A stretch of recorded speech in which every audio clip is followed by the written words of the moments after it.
Hey, remember in the first book how wizards were this allegorical stand-in for an oppressed group of people? Well, I hope you don't give a shit about continuity, because in this book, it's exactly the opposite.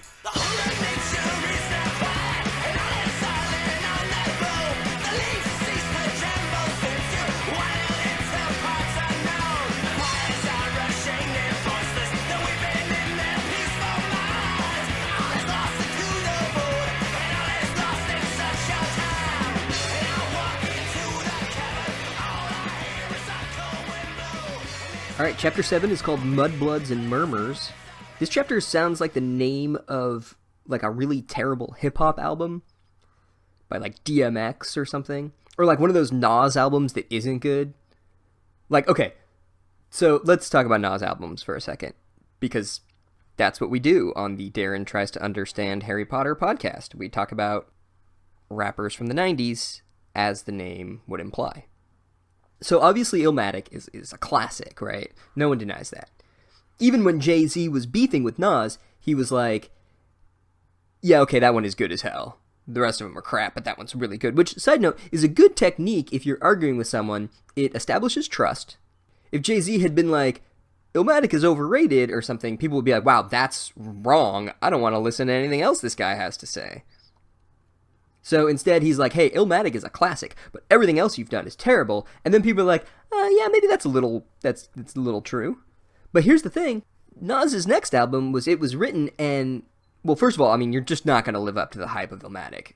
And you're in a catch-22, because if you put out an album that sounds just like Illmatic, everyone's going to be like, oh, he only has one shtick. But then if you put out something different, people are going to be, like, disappointed because it wasn't what they were expecting. So, but go back and listen to It Was Written. It's really fucking good.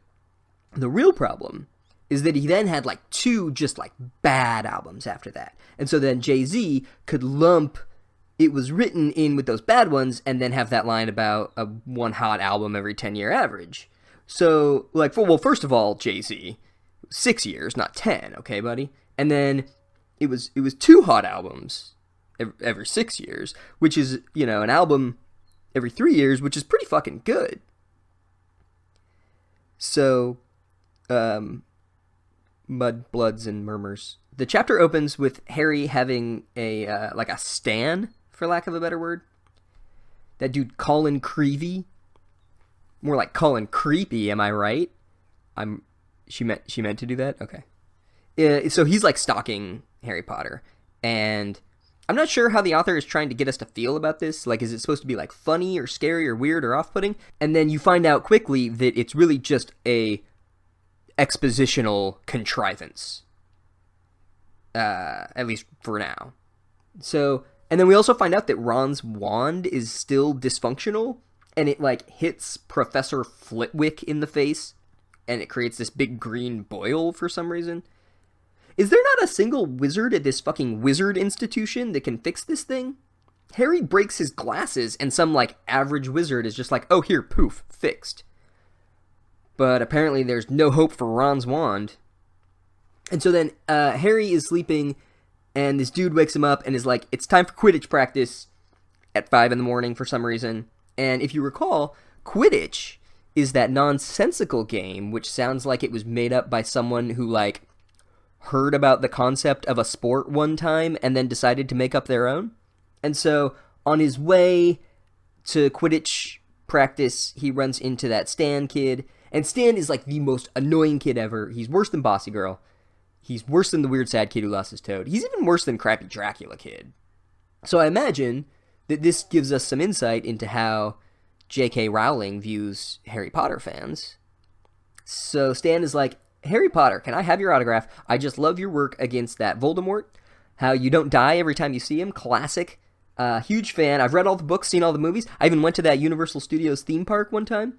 I'd say I'm more of a Slitherpuff, you know, somewhere in the middle. And also I ship you and Bossy Girl. And also I watch YouTube videos about how Professor Flitwick is, like, alt-right or something. I don't know. And then you realize really quickly the purpose of this annoying kid is that he just asks a bunch of incredulous questions about Quidditch, which then gives Harry, like, a reason to explain the rules again in case you haven't read the first book. And so Stan is like, is it true there are 4 balls and 2 of them are somehow anthropomorphic and have desires and shit? And Harry's like, just read the fucking first book, chapter 10 or whatever. It's all in there. And so then we meet the rest of the Quidditch players, and there's the Weasley brothers and Oliver Wood, which that sounds like the name of like a parody of Oliver Stone. Like if you're trying to make fun of Oliver Stone, but you don't want to call him out by name. And then there's some other random players. There's like Kristen Bell from Veronica Mars and Angelina Jolie. I think I wrote that down correctly. And so Oliver is like, okay, team, first of all, Lee Harvey Oswald was not acting alone. Open your eyes, sheeple. The government is hiding things from you.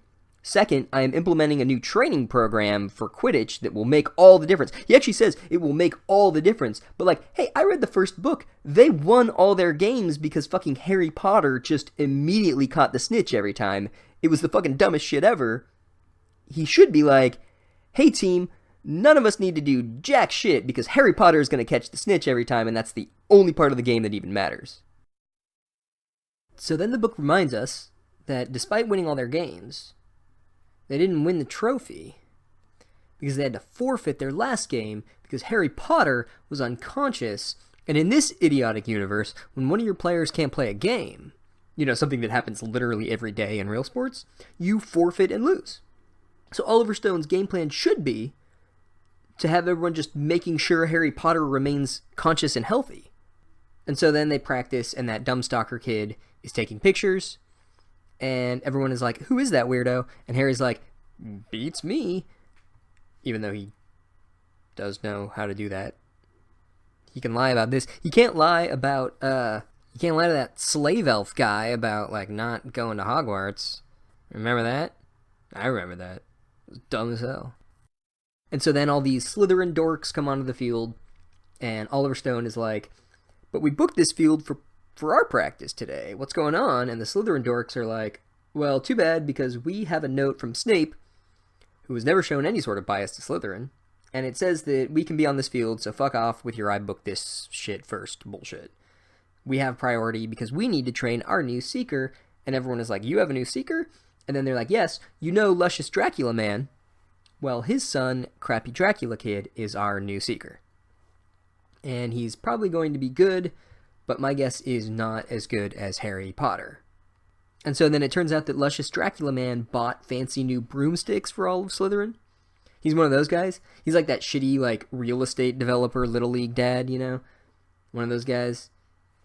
They're like, Johnson Properties is sponsoring my son's team, and then all their equipment is, like, new and nice, and it says, like, Johnson Properties.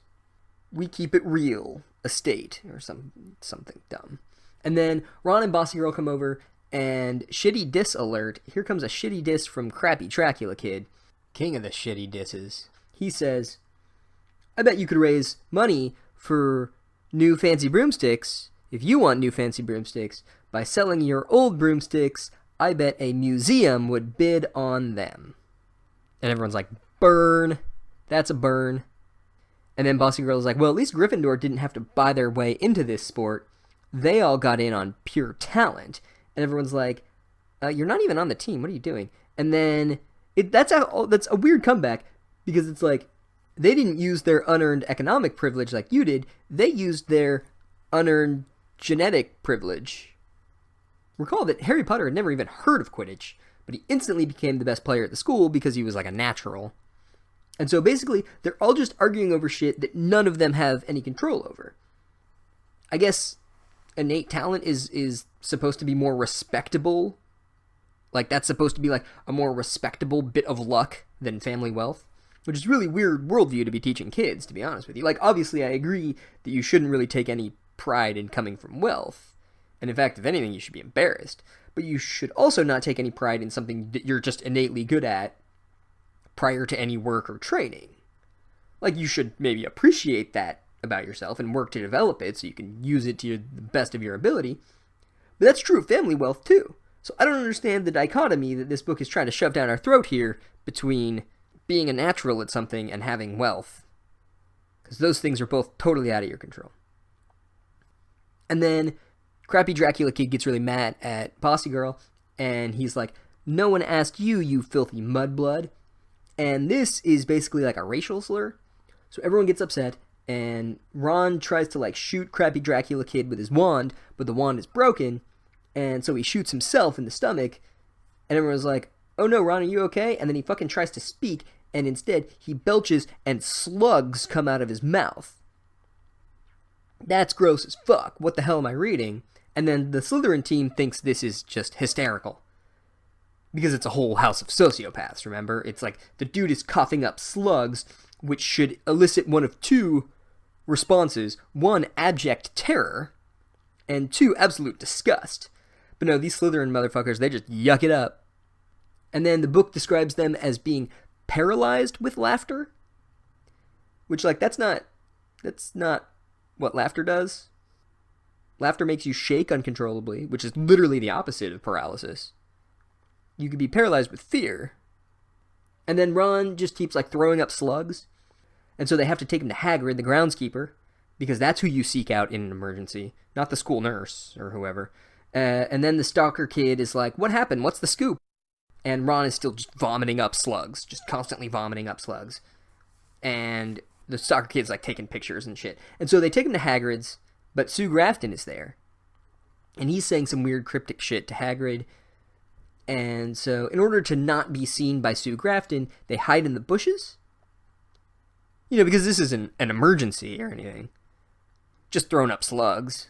And then Sue Grafton leaves, and they take Ron to Hagrid, and Hagrid's like, oh, the old slug vomit routine, eh? Well, better out than in, I say. Which, yes, okay. Thank you, Hagrid. Better to be systematically throwing up slugs than ingesting them. That is some good insight. This is a good move, by the way. You could do this in a lot of situations. If someone comes up to you with a problem and you don't know what to say, all you need to do is just think of a worse problem and then say that their problem is better than the worst problem that you thought of. Oh, you got hit in the head with a hammer? Better than 2 hammers. Or like a bigger hammer. You just do that. Okay, so remember how last book there was this, like, very tortured reading of race and or sexual orientation into the muggle-wizard dichotomy? And I thought it was really dumb, because wizards didn't seem to be systematically oppressed in any significant way. So far as I could tell, it was just a few random weirdos, like Harry's aunt and uncle, who just hated wizards out of some bizarre personal experience. And how this setup was, like, actually bad for how we conceive of racism, because viewing racism as a matter of individualized, personalized experiences and prejudices is a way of ignoring larger systemic issues. So remember all that? Okay, good. Because now, what the book is doing is going, okay, how about this? How about, let's just pretend that stuff from the first book didn't happen. Now, the oppressed group is muggles. It's not wizards like it was in the first book. We're going to switch it up. So this actually makes Harry's aunt and uncle even more nonsensical than they already were. Now they're just randomly insane people. Before, they were at least trying to highlight in, like, this really clumsy, heavy-handed way this role of the bigot. You know, like, in book 1, Uncle Vernon was, he definitely voted for Brexit. He, like, for sure owns a MAGA hat. He's one of those guys. But now, because of this shit where muggles are the oppressed group, we actually move away from this, like, neoliberal colorblind ideology, and instead we find ourselves firmly in this bizarre conservative revanchist white nationalist ideology, right? Like, oh yeah, wizards are the real racists. So earlier when I said the book was fascist, wow, I was right about that.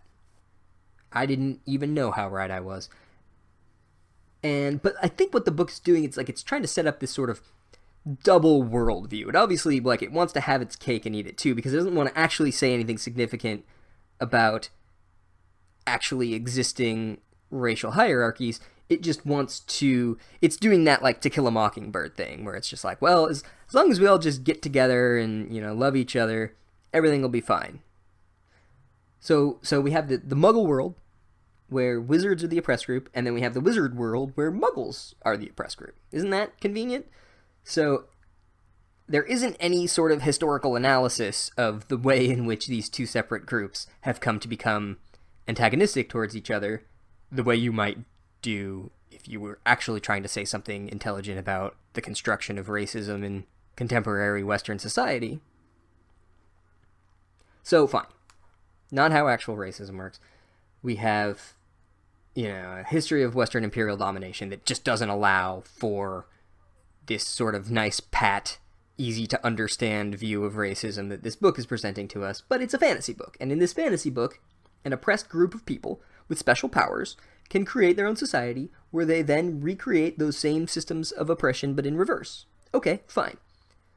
This is literally, by the way, the major fear of every reactionary white nationalist. But the book, at least right now, is trying to say something about race relations, and it sort of accidentally says something that it didn't. Well, alright, we should back up. So obviously Mudblood is coding itself as functionally similar to the N-word. It's a word that is out of bounds, as it were, of traditional discourse.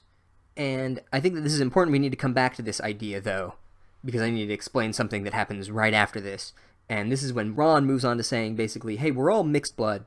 There are very few pure-blooded wizards anymore. We would have died out if we hadn't mixed with the muggles. And this is where the book basically exposes itself very blatantly of being race essentialist. Wizards are a race, muggles are another race, but some historical contingencies made interbreeding necessary for wizards to continue their line. Ron is essentially espousing thinly veiled white nationalism. So to the extent that we think Ron is a good character, and that the things that he has to say are things that we should take seriously as moral messages that are worth a damn, here is essentially what he's saying. Wizards, read white people, had to make compromises with muggles, read other races, in order to ensure that the wonderful traits of wizards, read Western civilization, could survive. This is unbridled white supremacy. The mask is off. We don't even have the neoliberal sheen anymore. It's just pure white supremacy coded onto wizards and muggles. So then we go back to this mudblood discourse. This is an actually interesting and fascinating thing because I think it maps onto the way that white supremacy maintains functional power. They aren't mad about Crappy Dracula Kid's underlying ideology. They in fact share the basic tenets of this ideology. They aren't mad that he thinks wizards are superior to muggles. They agree with him on that point. What they're mad about is the way in which he would so brazenly expose the tacit underpinnings of their worldview.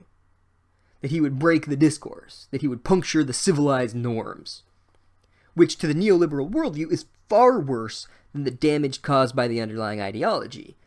Because breaking through that sheen is, that's sin number one. This is basically the whole problem with that, never Trump Republican movement.